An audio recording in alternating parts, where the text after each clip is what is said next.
औज़ुबिल्लाहिमिनश्शैतानिर्रजीम बिस्मिल्लाहिर्रहमानिर्रहीम। Dear students, अस्सलाम वालेकुम। कैसे हैं आप सभी? ठीक ठाक है। तो जल्दी से थोड़ा मैं आपको क्विक रिवीजन बता देता हूँ, पिछले वाले लेक्चर में हमने क्या कवर किया था। सबसे पहले हमने कवर किया था टॉलीवुड किसका नाम है, ठीक है, आपको पता होगा। फिर उसकी डिटेल्स वगैरह बताई, तमिल का क्या नाम है, तेलुगु वाली का क्या नाम है, कहाँ पर लोकेटेड है। फिर बताया कि land of milk and honey किसको कहा जाता है and pearl of middle east किसको कहा जाता है, किस कंट्री को। फिर लेबनान की डिटेल्स वगैरह बताएंगे। उसके बाद वो एक लॉन्ग हिस्ट्री है डेयरी प्रोडक्ट्स प्रोड्यूस करने की, और दुनिया में आज भी सबसे ज़्यादा जो हनी वो ही प्रोड्यूस करता है। फिर उसके बाद आइलैंड कॉन्टिनेंट कौन सा होता है, ट्रांस कॉन्टिनेंटल कौन सा होता है, ठीक है। एक होता है आइलैंड कॉन्टिनेंट पर्टिकुलर, जिसको हम कहते हैं ऑस्ट्रेलिया का, और जो ट्रांस कॉन्टिनेंटल कंट्री है वो कौन सा है, वो टर्की है। ये चीज़ें बताई। फिर आप उसकी लोकेशन बताएं, ऑस्ट्रेलिया की कहाँ पर लोकेटेड है, पैसिफिक और जो है ना इंडियन ओशन के दरमियान लोकेट करता है। फिर उसके बाद पता है कि land of Brockville, land of thunder dragon किसको कहा, भूटान को कहा जाता है। आइए हम चलते हैं अपने नए सवाल की तरफ। जो हमारा नया सवाल है आज से शुरू होने जा रहा है, आज के लेक्चर में कवर करेंगे। Volga the name of river, it is also a canal name. अब वो कैनाल कौन सी कंट्री का है वो बता देना है, चाइना का, इंडिया का, रशिया का, या कंफ्यूजन है। कंफ्यूजन इस हिसाब से कि एक वोल्गा डॉन आपने सुना हुआ रिवर का नाम है, अब यहाँ पर आप कह रहे हो कि वोल्गा एक कैनाल का भी नाम है। तो कंफ्यूजन की जरूरत नहीं है, इसका करेक्ट आंसर यहाँ पर होगा रशिया, ठीक है। ये भी रशिया के अंदर है। और नहीं, हाँ चलो।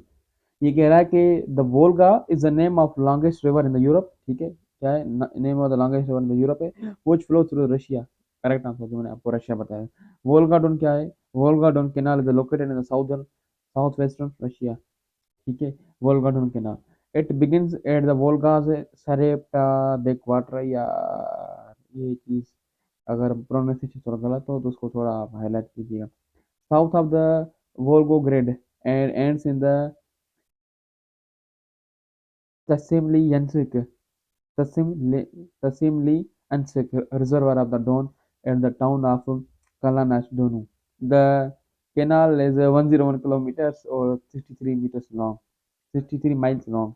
अ, थोड़ा इसके जो चीज़ है ना इस सवाल के अंदर, नाम से कुछ ऐसे टर्म्स ऐसे जो खुद मुझे नहीं आ रहे, प्रोनाउंसिएशन नहीं करने आ रहे, कैसे होंगे। तो आइए पॉसिबल को इसकी तरफ बढ़ते हैं। कोई खैर कोई फिक्र नहीं, कोई टेंशन नहीं, क्योंकि ये रशियन हमारी लैंग्वेज तो नहीं है ना, हमें आती हो। जितना कोशिश कर रहा था, जितना आया तो आपको बता दिया। अगर फिर गाइड करना चाहो तो कमेंट्स में बता सकते हो। यार, फिर पॉसिबल की तरफ बढ़ते हैं। सबसे पहला सवाल आता है कि is the name of longest river in the Europe. जो रिवर है, ठीक है, वोल्गा का नाम है। It longest river in the Europe, ठीक है। फ्लो कहाँ से करता है, रशिया से करता है, ठीक है। ये सवाल आता है। फिर दूसरा सवाल आता है कि लोकेटेड कहाँ पर है, वोल्गा डॉन कहाँ पर लोकेटेड है, इन द रशिया के साउथ वेस्टर्न या नॉर्थ ईस्टर्न कौन से इलाके में, ठीक है, कौन से रीजन में।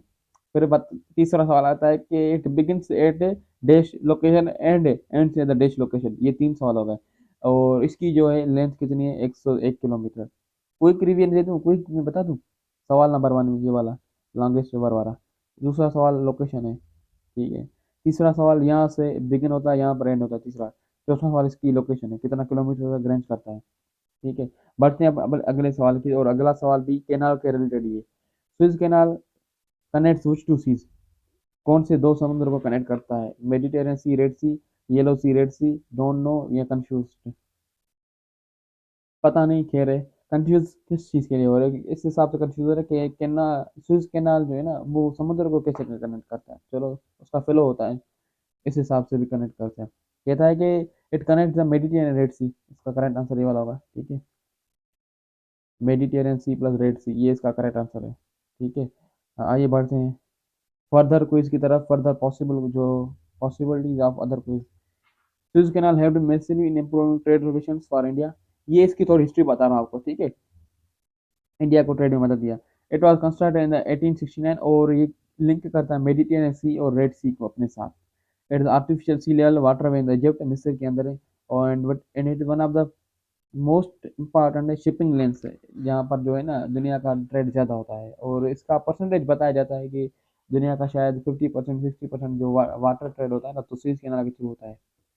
द कैनाल की लेंथ कितनी है, 193 किलोमीटर, और माइल्स में इतनी है 120। और इसकी जो लोकेशन है, नहीं, डेटा ऑफ कंस्ट्रक्शन, 1859 और 1869 में। और ये क्या करता है, इट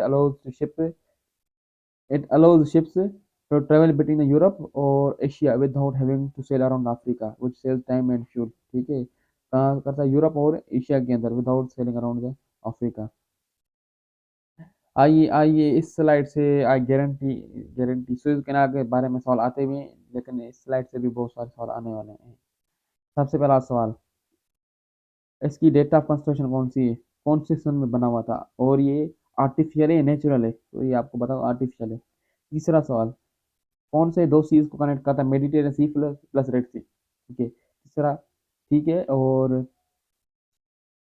दुनिया की एक लिस्ट आपको प्रोवाइड करेगा कि बताओ इनमें से कौन सा दुनिया का जो है ना मोस्ट इंपॉर्टेंट शिपिंग लेने, फिर परसेंटेज बताएगा कि ये फला परसेंटेज है जो होती है स्विस कैनाल की द्वारा।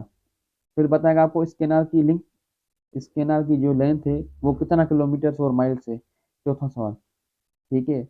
और पांचवा होगा कि it allows ships to travel between Europe and Asia. पांचवा सवाल ये होगा। और हमारा टाइम बचाता है without having to sail around the Africa, जिससे तेल और हमारा टाइम जो है दोनों बच जाते हैं। फिर आता है क्वेश्चन नंबर हमारा 28वां क्या कहते हो, 28वां सवाल। ठीक है, 28वां सवाल, name of the first tallest dam in the world. कौन सा है दुनिया का सबसे टॉलेस्ट लंबे में लंबा डैम, कौन सा है, तरबेला, न्यूरेक, मंगला या सोरिट से। ये तो पाकिस्तान के मंगला और तरबेला। ठीक है, ये दोनों पाकिस्तान के, इसका यहाँ पर ऑप्शन घटा दो, ठीक, कैंसिल करो, इसको कैंसिल करो। अब सॉरी को भी छोड़ दो, तो करेक्ट आंसर बचता है वो है हमारा न्यूरेक डैम। ठीक है, न्यूयॉर्क डैम NURE की। और ये अब इसकी लोकेशन पूछेगा कहाँ पर है, तो लोकेशन के लिए चलते हैं स्लाइड की तरफ। पॉसिबल अदर क्वेश्चन या डिटेल्स। ठीक है, the first tallest dam in the world is New York dam. दुनिया का सबसे बड़ा जो टॉलेस्ट डैम है वो न्यूयॉर्क डैम है, ताजिकिस्तान के अंदर लोकेट किया गया है, बनाया गया है। और इसकी लोकेशन है 300 मीटर हाई, और 1961 में और 1980 के दरमियान में ये बनाया गया था। हाइड्रोइलेक्ट्रिसिटी और वाटर को, फार्मलैंड को इरिगेट के लिए बनाया जाता है, बिजली बनाई जाती है, और फार्म्स को पानी देने के लिए, जमीन को पानी देने के लिए। The Nurek dam was the tallest dam in the world until 2013 तक की लार्जेस्ट डैम था, लेकिन अब चाइना ने अपना बना दिया है, जिनपिंग वन डैम चाइना ने बना दिया है। उसकी क्या है, 305 मीटर से, और ये वाला 300 मीटर से, थोड़ा बहुत डिफरेंस है, इतना ज़्यादा नहीं है। और 1000 फीट टाल है, और 2013 में कम्प्लीट हुआ था। अब देखो, इसमें से भी सवाल आ सकते हैं और बन सकते हैं। ठीक है, सबसे पहला सवाल कौन सा है, first tallest dam in the world कौन सा था, अब कौन सा है, बिफोर एंड नाउ, पहले कौन सा था, कौन सा है, 2013 से पहले कौन था, 2013 के बाद कौन सा है, ये सवाल बन गया। ठीक है, ये नाम पूछेगा आपसे, और चाइना वाले का भी आपसे नाम पूछेगा। ठीक है, फिर आपसे पूछेगा इसकी लोकेशन कहाँ पर है, न्यूरिक डैम की, आप बताएंगे वक्श रीजन ऑफ ताजिकिस्तान। ठीक है, फिर आपसे पूछेगा कि ये कितना मीटर टाल है, 300 मीटर टाल है, ये 400, 500, ये आपसे पूछेगा, चौथा सवाल। पांचवा ये पूछेगा इसकी डेट ऑफ कंस्ट्रक्शन कौन सी है, न्यूयॉर्क डैम की, पांचवा। छठवां सवाल आपसे ये पूछेगा कि जो चाइना ने बनाया था, उसकी हाइट कितनी है, कितने फीट तक टाल होता है, मीटर तक, और डेटा ऑफ कंप्लीशन कौन सी है। तो आई होप कि जो मैक्सिमम क्वेश्चन बन सकते हैं पर्टिकुलर साइड से, वो मैं आपके साथ शेयर कर रहा हूँ। ठीक है, आइए हम बढ़ते हैं नेक्स्ट सवाल की तरफ। विच कंट्री है the most dams in the world, Pakistan, India, China, US। Correct answer यहाँ पर होगा CN, चाइना। CN कनाडा के लिए भी कभी कभार शॉर्ट फॉर्म लेते हैं, तो उसमें परेशान नहीं होना। Possible question, the country China has the most dams in the world with over 22,000 dams. United state के पास 8,000 होते हैं, और इंडिया के पास 4,000 होते हैं। चाइना का large number of dams due to need for the hydro electric power और irrigation. जैसे मैंने आपको बताया कि न्यूरिक डैम जो होता है ना, वो भी क्या करता है, फार्म लैंड्स को इरिगेट करने के लिए और बिजली पैदा करने के लिए। जैसे पाकिस्तान में भी होता है, तरबेला मंगला डैम्स को पानी फिल किया जाता है, और उससे बिजली प्रोड्यूस की जाती है। The country is vast network of the rivers and lakes which are ideal for damming. ठीक है, China dams also control flooding. इनके जो डैम्स को ऐसा एंटी फ्लडिंग होते हैं, फ्लड को कंट्रोल करते हैं, and provide water for drinking and industrial use. Industrialisation तो आपको पता होगा चाइना में बहुत बढ़ गई है। अ, ये मैंने आपको डेटा प्रोवाइड कर दी। ठीक है, इस पर्टिकुलर सवाल के रिलेटेड। ठीक है, सवाल जो बन सकते हैं वो देखिए। सबसे पहले पूछेगा कि नंबर ऑफ डैम्स कितने हैं दुनिया में, कौन से कंट्री के पास है।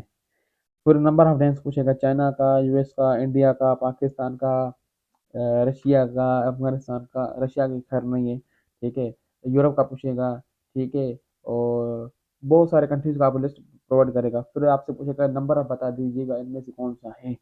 जो दुनिया के मशहूर मशहूर होंगे ना, जिनके पास ज़्यादा होंगे उनका ही पूछेगा। जैसे मेजरली चाइना का पूछ रहा है 22,000, अमेरिका 8,000, इंडिया का 4,000, पाकिस्तान का पूछेगा बता दीजिएगा। फिर उसका पर्पस क्या है, हाइड्रो इलेक्ट्रिक और इरिगेशन। उसके बाद एंटी फ्लडिंग इनका काम है चाइना वालों का, ठीक है। और बस ठीक है, इतना ही था। इतना ज़्यादा इसमें लॉजिक वगैरह करने की बात नहीं है। तो बात करूंगा आपसे अगले क्वेश्चन की तरफ। Who was the designer of the W W web, world wide web? Tim Berners-Lee, Bruce Lee, Steve Jobs, all. Bruce Lee तो एक एथलीट था, उसको छोड़ दो, ठीक है। इसको जो है ना आप छोड़ दें यहाँ पर, ऑल ऑल भी नहीं होगा। स्टीव जॉब्स एक टेक इनोवेटर था और कंपनी का मालिक था। इसे डिज़ाइन नहीं किया था, इसका डिज़ाइनर ये था, टिम बर्नर्ली।